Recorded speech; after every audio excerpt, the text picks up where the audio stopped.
नमस्कार, एटा न्यूज़ देख रहे हैं आप और मैं हूं आपके साथ आदित्य राजपूत। आज हम ऐसा बात करने के लिए मौजूद हैं हिंदू शिवसेना के प्रेसिडेंट कृष्ण मनहास जी। इनसे हम बात करेंगे कई मुद्दों को लेकर। सबसे पहले सर आपका बहुत बहुत स्वागत है। वेलकम सर, आपका मैं धन्यवाद करता हूं सबसे पहले कि आप समय समय पे हमारी जो बात है लोगों तक पहुंचाते हैं, उसके लिए आपका धन्यवाद। सर एक मुद्दा जो है काफ़ी गरमाया हुआ है, जिस तरह से एक जानीपुर में एक वाक्य हुआ जिसका नाम जो है दे दिया गया है लव जिहाद। उस पर क्या कहना चाहेंगे सर आप? देखिए जी, ये जो लव जिहाद का मुद्दा हुआ है उस पर मैं ज़्यादा टिप्पणी नहीं करूँगा। मैं यही कहूँगा कि ऐसे जो मसले हैं वो यहाँ पे नहीं होने चाहिए, क्योंकि ऐसे मसलों से हालात जो है यहाँ के ख़राब हो सकते हैं, लॉ एंड ऑर्डर में प्रॉब्लम आ सकती है।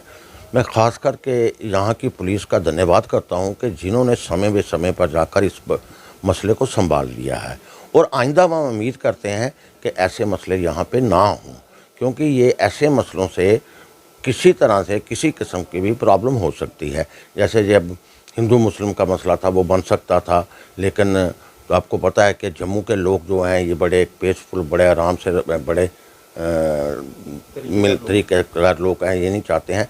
अगर आइंदा ऐसी चीज़ होगी तो ये जम्मू के लोग और कहाँ तक बर्दाश्त करेंगे। बर्दाश्त करने की भी कोई हद होती है। तो मैं आपके माध्यम से यही दोनों कम्युनिटी को कहूँगा कि कोई ऐसी बात ना करें जिससे लॉ एंड ऑर्डर में प्रॉब्लम आए। और दूसरा, मैं पुलिस डिपार्टमेंट को ये कहूँगा कि कल को कोई ऐसा मसला होता है तो सख्ती से इसके साथ निपटा जाए, ताकि आने वाले समय में कोई भी, चाहे वो लड़का हो चाहे वो लड़की हो, ऐसा किस्म के ना करें जिससे कोई प्रॉब्लम हो सके। अगर आने वाले वक्त में दोबारा कोई ऐसा केस निकलता है या ऐसा कोई वाक्य सामने आता है तो शिवसेना का क्या स्टैंड रहेगा? देखिए जी, उस वक्त तो वक्त ही बताता है कि इसमें क्या है, किसकी गलती है, कैसे क्या हुआ है, वो तो वक्त आने पे बताएंगे। हम लोग यही कह रहे हैं कि कल को कोई ऐसा मुद्दा होगा भी तो शिवसेना साना बशाना, खास करके आपको पता है हमारी शिवसेना का नाम हिंदू शिवसेना है, हिंदू मेजॉरिटी के लिए, हिंदू लोगों के लिए अपनी जान की बाजी तक लड़ा देंगे। सर आज आपकी तरफ से प्रदर्शन भी किया गया प्रॉपर्टी टैक्स को लेकर, क्योंकि अगर बात की जाए तो एक तरफ प्रॉपर्टी टैक्स के लिए जो है एक वेबसाइट भी निकाली गई है कि 10 दिन के अंदर जितने भी लोग हैं वो अपनी प्रतिक्रिया जो है वो रख सकते हैं कि प्रॉपर्टी टैक्स क्यों नहीं लगना चाहिए। देखिए सर, प्रॉपर्टी टैक्स, ये लोग कह रहे हैं हमारे कि प्रॉपर्टी टैक्स एलजी साहब लगाए हैं, जब म्यूनसिपैलिटी के मेयर साहब लगा रहे हैं, जो भी है। मुझे समझ नहीं आ रही जब प्रॉपर्टी टैक्स किसको कह रहे हैं, प्रॉपर्टी किसकी है।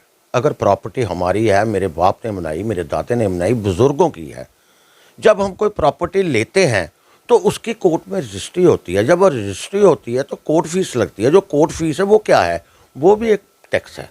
टैक्स ऑलरेडी हम लोग पे कर चुके होते हैं। दूसरा, उसके बाद आप दुकान का काम शुरू करते हैं, मकान का काम शुरू करते हैं, कोई भी करते हैं, उसका जो मटेरियल आता है, जैसे सरिया हो गया, ईंटें हो गई, सीमेंट हो गया, हर एक चीज़ का टैक्स लगा होता है। फिर ये टैक्स का मुझे कुछ समझ नहीं आ रही। आपको पता होगा कि यहाँ पे पहले ये अपना टोल प्लाजा जब बना था तो ऐसा ही मसला यहाँ पे शुरू हुआ था, लेकिन गवर्नमेंट ने ऐसा लॉलीपॉप देकर लोगों को बेवकूफ़ बनाकर ठंडे बस्ते में डाल दिया।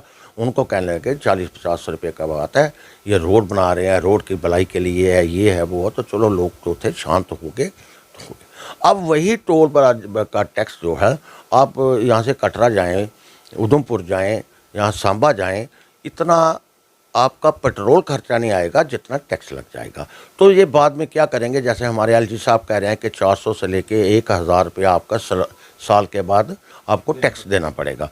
तो ये आज 1 से 4 से 1000 कह रहे हैं, ये टोल प्लाजा वाला ही हिसाब कर देंगे। ये हज़ारों के बजाय 10-10, 15-15, 20-20 हज़ारों में चला जाएगा, जो कि जम्मू के लोग जो हैं वो अब बर्दाश्त नहीं कर सकते हैं।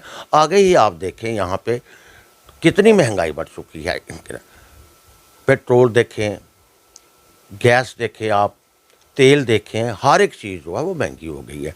मैं हैरान हूँ खास करके उन लोगों पे जो हमारे लोगों ने यहाँ पे 25 एमएलए चुनकर असेंबली में भेजे थे कि जम्मू की आवाज़ को उठाएं, लेकिन उनमें से तो बेचारे एक हमारे हैं राजेश जी, वो स्वर्ग सुधार गए।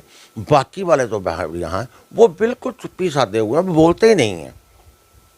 तो जब ये लोग सत्ता में नहीं थे, अपोजिशन में थे, तब यहाँ पे अगर टमाटर का ₹5 बढ़ता था रेट तो ये गले में टमाटर डाल के सिटी चौक में धरना दे देते थे।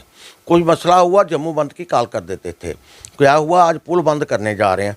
भाई इतना कुछ हो गया, टैक्स पे टैक्स लग गए, रेट हर चीज़ बढ़ रही है, सब कुछ बढ़ रहा है, ये बोल ही नहीं रहे हैं।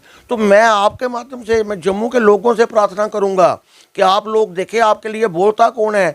ये लोग जो हैं, जो भारतीय जनता पार्टी वाले हैं, ये जो अपोजिशन के काबिल नहीं है, ये अपोजिशन के काबिल है, ये अपोजिशन में ही बिठाएं, इनको आप सत्ता में मत लाएं। हमारे साथ कृष्ण मनहास जी, जो कि शिवसेना हिंदू के जो हैं वो प्रेसिडेंट हैं, और उनके साथ आज हमने कई मुद्दों को लेकर बात की, जिस तरह से प्रॉपर्टी टैक्स हो, और साथ ही साथ इनका एक मैसेज जो है वो डॉक्टर फारूक अब्दुल्ला को ये है कि अगर आपने मीटिंग्स करवानी है तो कृपया आप जम्मू के लोगों से मिलिए, जम्मू के जो जानी मानी हस्तियाँ हैं उनसे आप मिलिए। अगर आप बंद कमरे में ऐसी मीटिंगें करवाते हैं तो ये मीटिंगें करवाना जो है वो बंद कर दीजिए। आप लोगों की क्या राय है, आप भी ज़रूर साझा कीजिएगा। तब तक बने रहिए आप A10 न्यूज़ के साथ।